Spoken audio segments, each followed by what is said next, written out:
Last question. हाँ वैसे put up करो जल्दी से, जल्दी लगा। अरे तुम पुटअप करो, लड़ेगा 2027 ले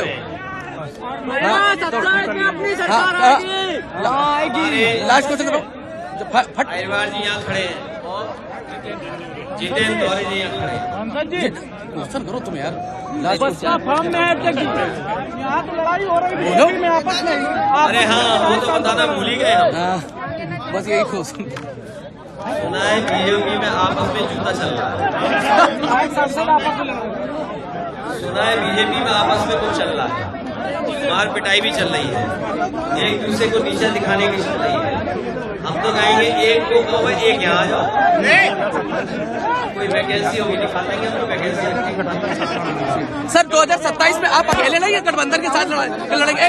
गठबंधन चुनाव लड़ेगा जी। तो जो तारीखें निकाली उन्होंने, जैसे हम और आप लोग शादी की तारीख निकलवाते हैं, इसी तरह भारतीय जनता पार्टी ने चुनाव आयोग से मिलकर के वो तारीखें निकलवाई हैं जिन तारीखों में सबसे ज्यादा शादियां हैं, जिसमें सबसे ज्यादा लोग इधर उधर शादियों में शामिल होते हैं। लेकिन ये अच्छा हो गया, कभी कभी होशियार लोग भी अपने जाल में फंस जाते हैं। इधर शादी बारात में दूल्हा दुल्हन के साथ साथ अगर सबसे ज्यादा किसी बात की चर्चा हो रही है तो वो SIR की चर्चा हो रही है कि वोट बनेगा, कटेगा, बचेगा, क्या होगा। अभी जब मैं ऊपर हॉल में गया था तो हॉल में बहुत पुरानी तस्वीरें लगी हैं, बहुत पुरानी तस्वीरें हैं वहां पर। और नेताजी की जो तस्वीर मैंने देखी वहां पर, वो शायद वो तस्वीर मैंने देखी शायद हमारे से भी उम्र में कम रहे होंगे तब की वो तस्वीर है। और राम सरकदास जी की तस्वीर देखी, चौधरी साहब की तस्वीर देखी, तो सोचो कितने लंबे संघर्ष के बाद हम और आप लोग यहां पर पहुंचे हैं। ये तस्वीरें हमें याद दिलाती हैं कि कितना बड़ा संघर्ष रहा होगा, कहां से नेताजी ने कहां से शुरू करके हमें और आपको कहां पहुंचा दिया है। इसलिए हमारी आपकी जिम्मेदारी बनती है कि नेताजी ने जो समाजवादी विरासत हम लोगों को दी है, ये जो समाजवादी आंदोलन दिया है, जो हमें और आपको राजनीतिक सम्मान दिया है, इस सम्मान को और ऊंचाई तक पहुंचाने का काम हम लोग मिलकर के करेंगे। ये जो वोट काटने का ये नया तरीका SIR निकाला है, ये भूल गए ये भारतीय जनता पार्टी के लोग कि समाज इस बार जागरूक हो गया है। समाज जागरूक है, जानकारी रखता है। वो जमाना पुराना था, ये जमाना नया है। हम लोग 22 में नहीं हरा पाए ने, इन्होंने बेईमानी कर ली। 19 में भी बेईमानी की थी इन्होंने, लेकिन थोड़ा बहुत हिसाब किताब हम लोगों ने वोटों के माध्यम से इनसे 24 में कर लिया है। ये जो PDA का नारा कोई नया नारा नहीं है, ये वही नारा है जो कभी बाबा साहब भीमराव अम्बेडकर जी के रास्ते पे चलने वाले लोग देते हैं, या बाबा साहब ने जिनको जगाने का काम किया। अगर हमारे साथी पुराना इतिहास उठा करके देखेंगे, बाबा साहब भीमराव अम्बेडकर जी के बारे में जानकारी हासिल करेंगे, तो जिस रास्ते से वो निकले हैं, जो जीवन उन्होंने जिया है, जिसके लिए वो लड़ाई लड़ते रहे, और आजादी के बाद जो सबसे दुनिया का शानदार अगर संविधान किसी ने दिया तो हमारे बाबा साहब भीमराव अम्बेडकर जी ने हम लोगों को संविधान दिया। वही संविधान जो रास्ता दिखाता है, वही PDA की लड़ाई है। इसलिए हम आपसे निवेदन करना चाहते हैं और अपील भी करना चाहते हैं कि ये जो लड़ाई शुरू हुई है वोट बनवाने की, ये जो वोट बनाने की, मैंने उनसे कहा और आपको याद होगा जब एसआईआर की बात हुई तो मैंने कहा कि जब इतनी बड़ी एक्सरसाइज हो रही है, जो सरकार के अधिकारी हैं, बीएलओ गांव-गांव जा रहे हैं, हर घर जाएंगे, हर घर का दरवाजा खटखटाएंगे, तो जब एसआईआर करा रहे हैं तो एक काम हमारा भी कर दो इसमें।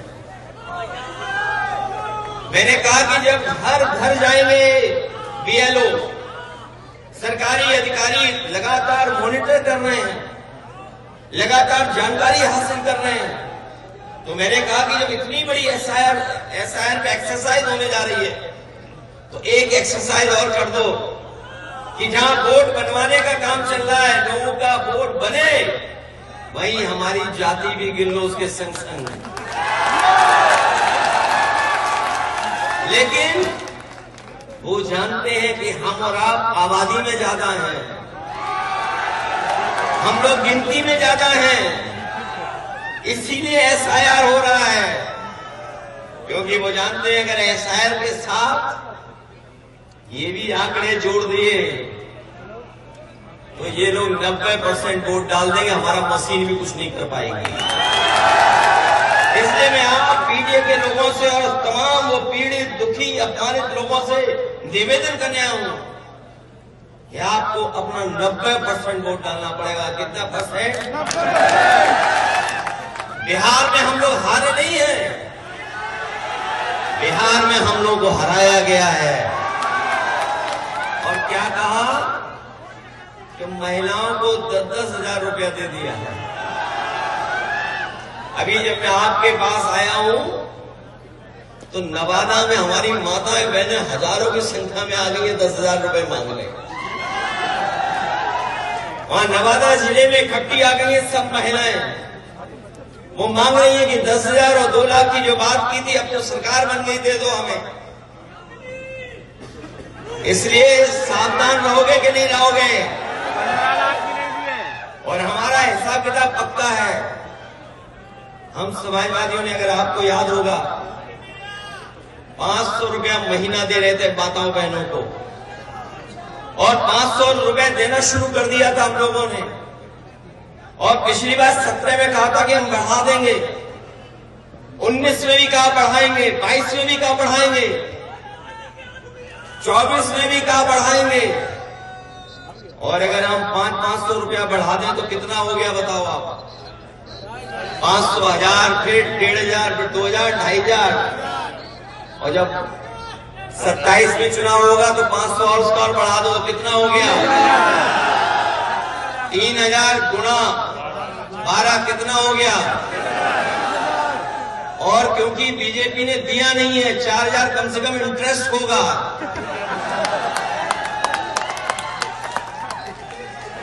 तो जो हम लोगों का इन्होंने धोखा दिया है, 500, 500, 500 कितना हो गया? और आखिरी तक 27 के चुनाव तक कितना हिसाब किताब हो गया? जब 12 से गुणा करोगे तब क्या होगा? और जो धोखा दिया इंटरेस्ट लगा दोगे तब कितना हो गया? अभी जो मैं सफाई में था,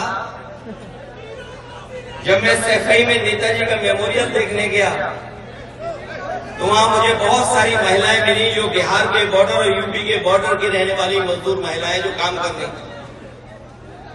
मैंने ऐसी बातों में उससे पूछा और मैंने कहा कि 1 महीने का हम दें वो अच्छा है कि हम 1 साल का इकट्ठा दे दें, कि वो अच्छा है? तो पहले तो वो संकोच कर रही थी, नहीं बता रही थी, लेकिन बाद में मैं कुछ पढ़ सकता था, देख सकता था, धीमे से आवाज आई कि इकट्ठा दे दोगे तो अच्छा लगेगा। तो इसलिए महीनों का नहीं मिलेगा इस बार, महीनों का नहीं मिलेगा, सीधा इकट्ठा हम लोग देने का काम करेंगे। अब बीजेपी वाले कहेंगे पैसा आएगा कहां से? अगला हिसाब किताब है कि पैसा आएगा कहां से? ये पैसा आएगा कहां से? अच्छा बताओ, पुलिस को तो केवल वेतन मिलता है, बाकी वो कहां से लाते हैं?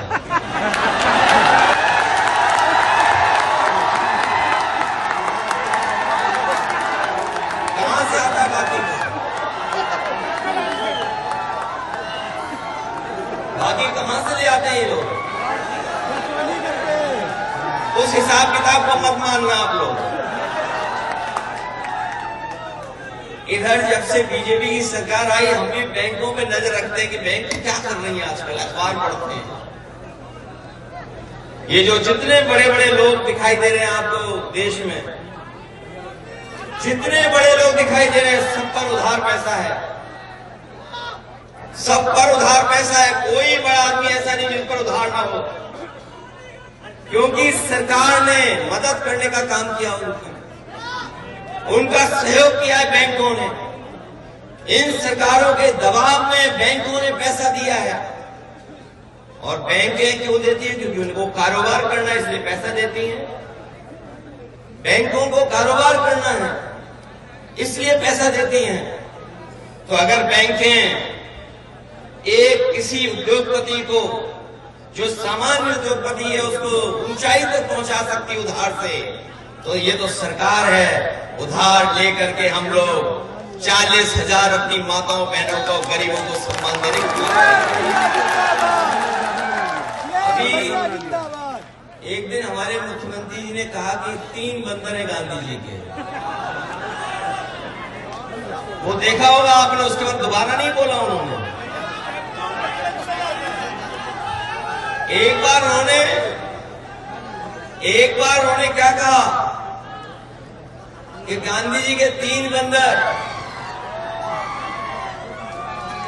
हमें कुछ समझ में नहीं आया। हमने कहा कि उन्हें टोली में बैठा दो तो पहचान लेना कौन कहां बैठा हुआ है।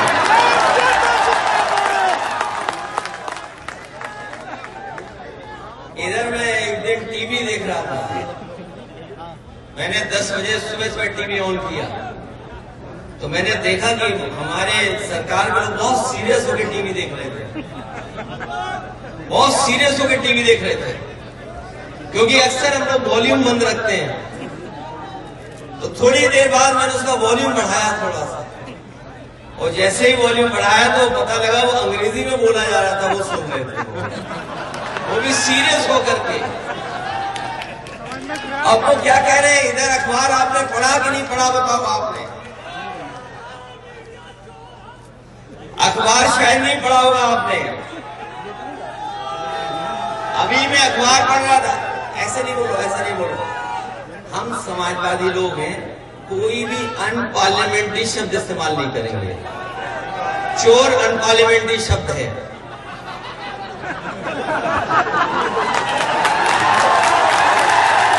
क्योंकि कल हमारी ये बुराई करेंगे, हम लोग चोर नहीं कहेंगे उन्हें।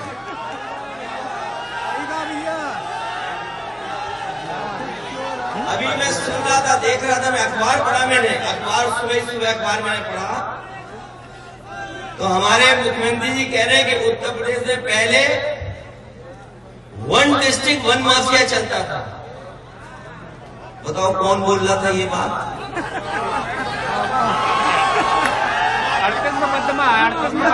बताओ कौन बोल रहा था? माफिया बोल रहा था। अरे माफिया पार्लियामेंट्री वर्ड नहीं है। सोचो, आज अखबार जब मैंने उठाया, सबसे प्रतिष्ठित अखबार, सबसे प्रतिष्ठित अखबार, और आप लोग भी पढ़ लेना अखबार आज की। सरकार क्या कह रही है कि पहले 1 डिस्ट्रिक्ट 1 माफिया चलता था, और बताओ कौन बोल रहा था? जो प्रदेश के सबसे बड़े माफिया हैं। भाजपा माफिया परजीवी है, याद रखना। और भाजपा, किसी मुख्यमंत्री ने अपने केस वापस नहीं लिए होंगे। और ये जो बात मैं कह रहा हूं, ये सुना है कि किसी मैगजीन में भी ये बात निकल चुकी है। तो भाजपा माफिया परजीवी है। और जब मैंने अखबार उठा करके देखे, भाजपा इनकाउंटर माफिया है। याद है कि नहीं याद है आपको?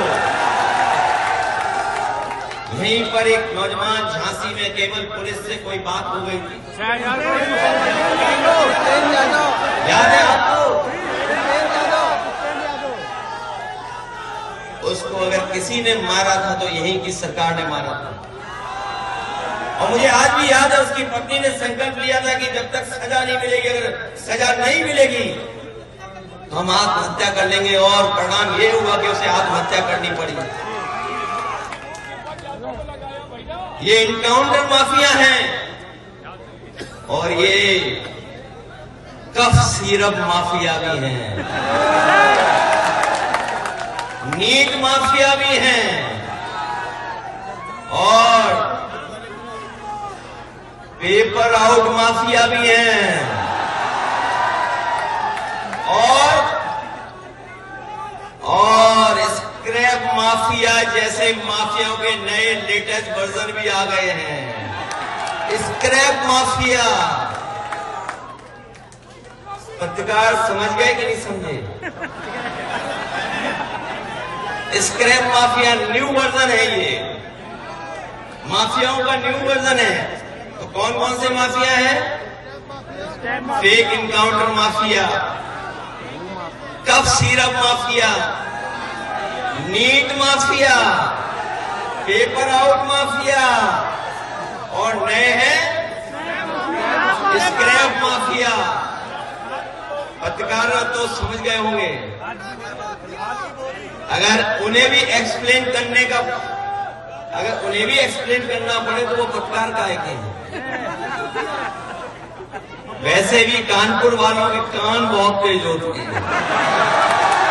अब तो नहीं एक्सप्लेन करना। और आपको याद होगा एक बलवंत सिंह, आपको याद है कि नहीं याद है? बताओ, पुलिस ने मार मार के उसकी जान ले ली थी कि नहीं जान ली थी? यहीं पर बगल में हम लोग सब गए थे, बगल में गए थे मेथा में, ये जानते होंगे कल्लू और राम सिंह दोनों। यहीं पर बताओ बलवंत सिंह की पीट के हत्या कर दी कि नहीं कर दी?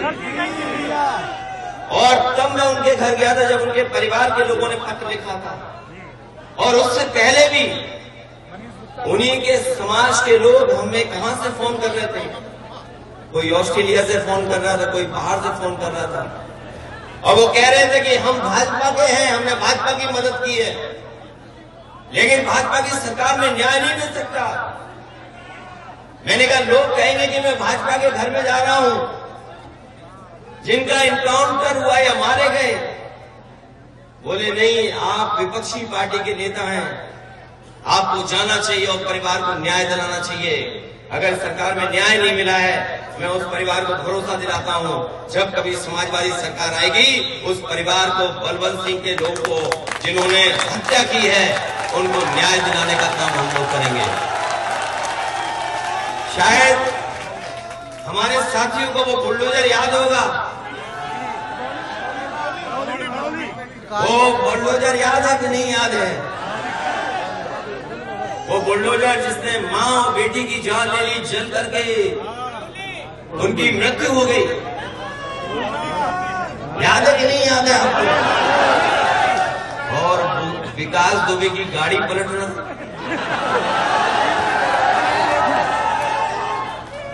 क्या वो गाड़ी पलटी थी कि सरकार पलटने से बचाई थी? और मैंने उस समय भी कहा था और फिर कहता हूं आज का आपको, ये जो नए नौजवान हैं, Google, ChatGPT, social media, internet, satellite सब जानते हैं। ये बीजेपी के लोग स्पेस की बातें कर रहे हैं आजकल। स्पेस में क्या हो रहा है? स्पेस की बातें कर रहे हैं, बड़ी बड़ी बातें कर रहे हैं स्पेस की।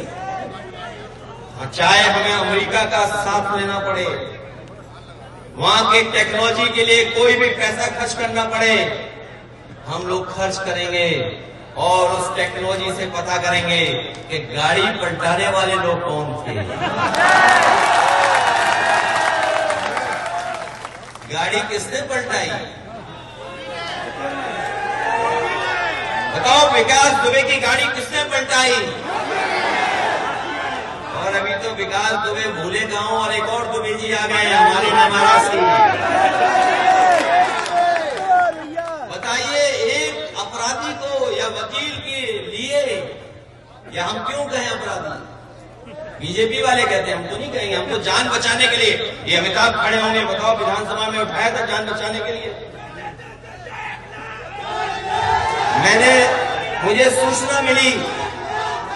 मुझे सूचना मिली कि उसकी जान ली जा सकती है जेल में। मैंने कहा नहीं, ऐसा नहीं होगा। बोला ऐसा नहीं होगा। मैंने कहा ऐसा नहीं हो सकता कि जेल में जान ले ले कोई। जेल तो बहुत सुरक्षित जगह है।